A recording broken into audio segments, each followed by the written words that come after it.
Good morning everyone, especially to Dr. Angelo R. Santos and to our panelists. We are the Group 20 and we are here to present our research proposal titled Consumer Behavior and Awareness of Vape Usage Among Student-Vapers at Neust San Antonio Off-Campus. Before we start, let me introduce myself. I'm Casey Pangilinan with Aaron de la Peña and with our co-researcher Jeremine Alcantara, Janice Permin, Jasmine Manukov, Denise Sulit, and last, Judge McLean Villamayor. Overview, Introduction, Literature Review, Research Design, Research Local, the Standards of the Study, Research Instrument, Data Gathering Procedure, Statistical Analysis of Data, Statement of the Problem, Result and Discussion, Summary of Findings, Conclusion, and Recommendation. And now, Aaron de la Peña will be discussing the introduction and literature review. Introduction. This research investigates the rising trend of vaping among university students at Neust San Antonio Off-Campus, focused on consumer behavior and awareness.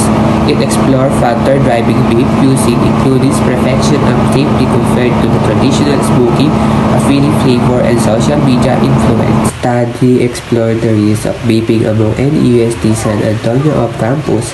Students focus on factors like perceived safety, flavor, appeal, and social media influence. It emphasized the need for education and health risks and using general strain theory to inform target and literature review. This research examining the risk in e-cigarette using among young people, particularly teenagers, noting that e-cigarettes have become the most commonly used tobacco product among this demographic with significant increase using reported in recent years. Research explored the risk in e-cigarette using among young people, particularly teenagers, and its health risk due to nicotine content and flavor option. It highlights the disruptive impact of vaping in the education setting.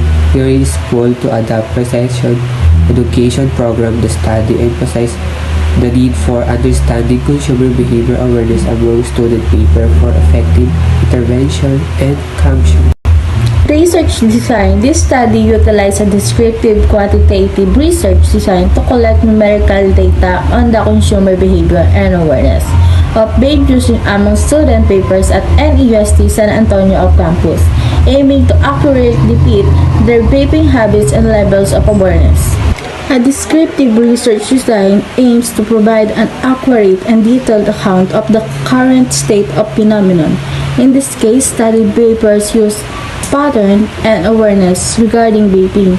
This design does not manipulate and variables but instead focus on collecting data that describe the subject matter as exists. Research local. Our study is focused on Nueva Ecija University of Science and Technology, San Antonio Off-Campus. All the data collected will be directly from the student of the Neust is located in San Antonio, Nueva Ecija. Respondent of the study. The response for the study will be a cigarette using students enrolled at Neust San Antonio Off-Campus, selected through a stratified random sampling technique to ensure a diverse and representative sample across different academic programs and year levels.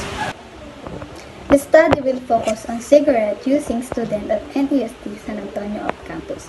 To ensure a diverse and representative sample, participants will be selected using stratified random sampling techniques.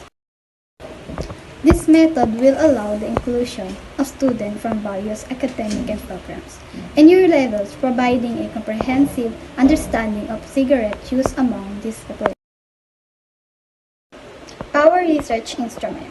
A comprehensive questionnaire will be designed to gather quantitative data on student vaping habits, motivation and awareness of health risks, encompassing section on demographic information, frequency, and context of use perceived, benefit and risk, and source of information about vaping.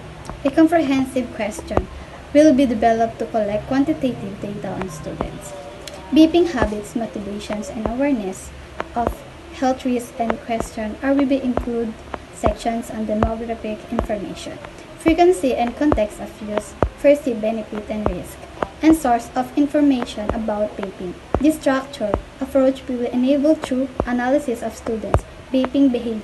Attitudes providing valuable insight into their experience and knowledge regarding vaping. Our data gathering procedure.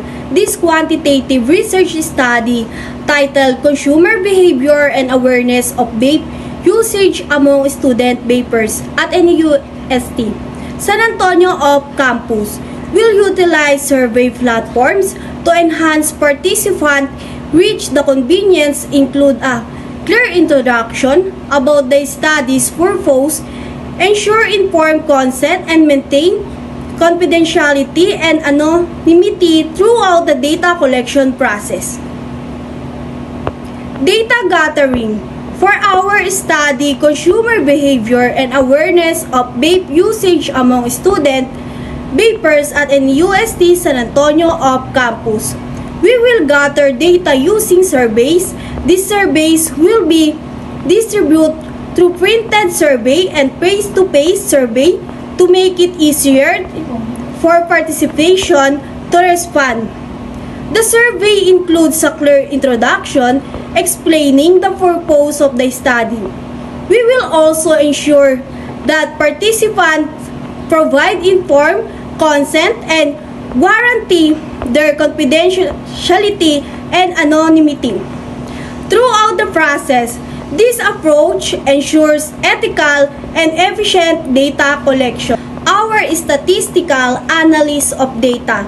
The study will employ descriptive statistics to summarize the data through measures of central tendency, mean, median, and mode, and dispersion, range, variance, standard, deviation, while visualizing the findings with bar charts, histograms, and pie charts to highlight patterns and trends. Additionally, inferential statistical methods such as G-square, test, and t-test will be applied to explore relationship between variables and identify significant patterns or differences. Statistical analysis of data.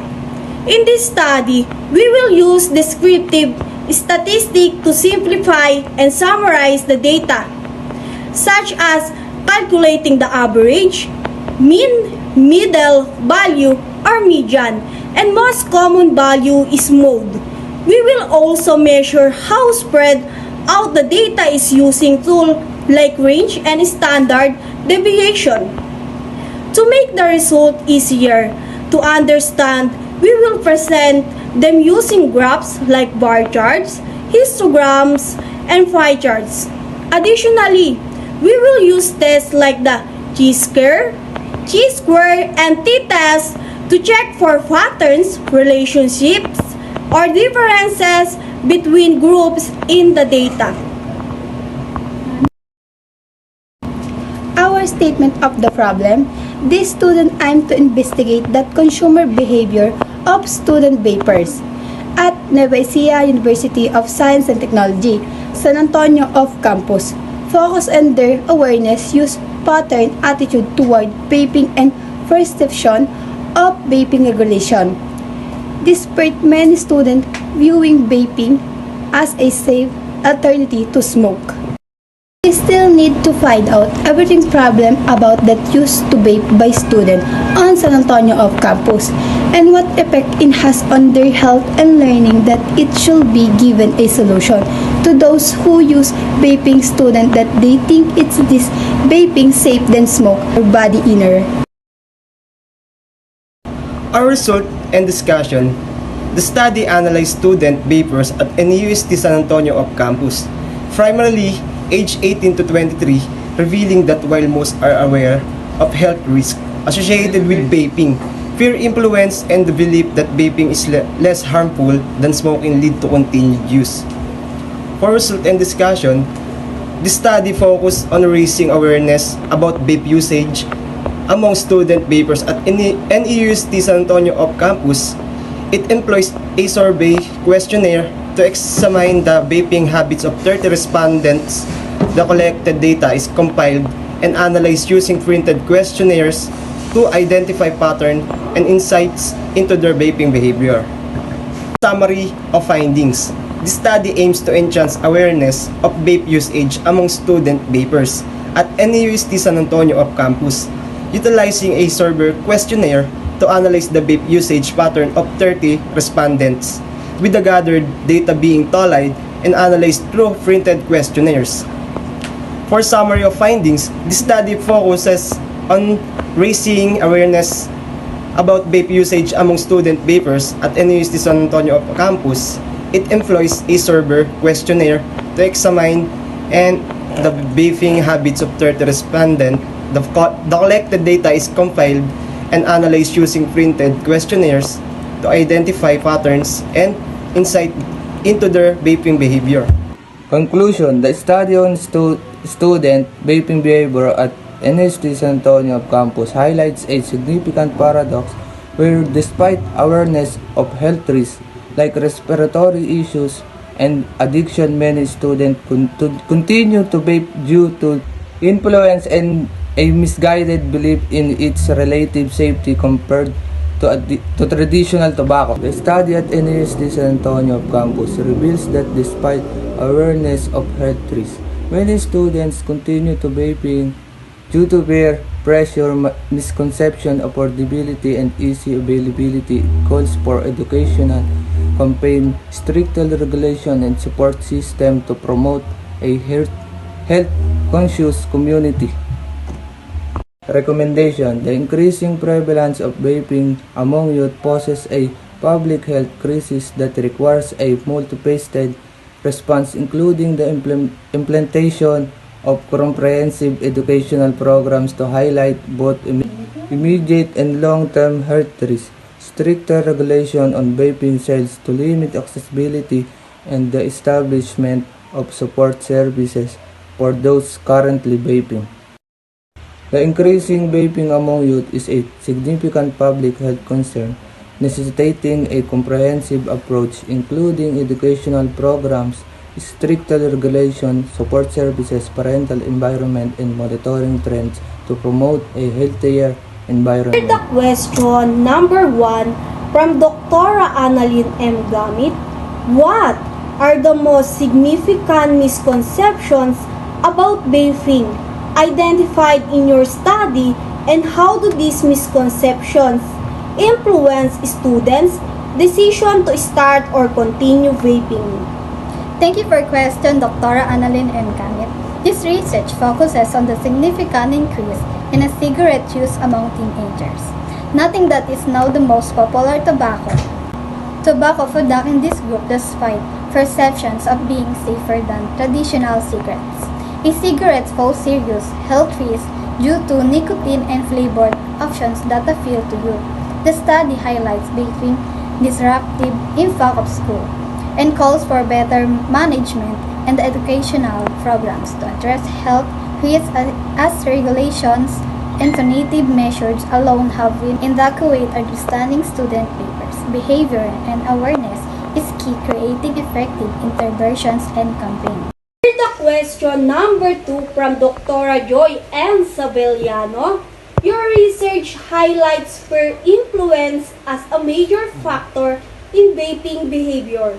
How can schools and communities create intervention to counteract this influence effectively? Thank you for your question, Dr. Joyce N. Sevillano.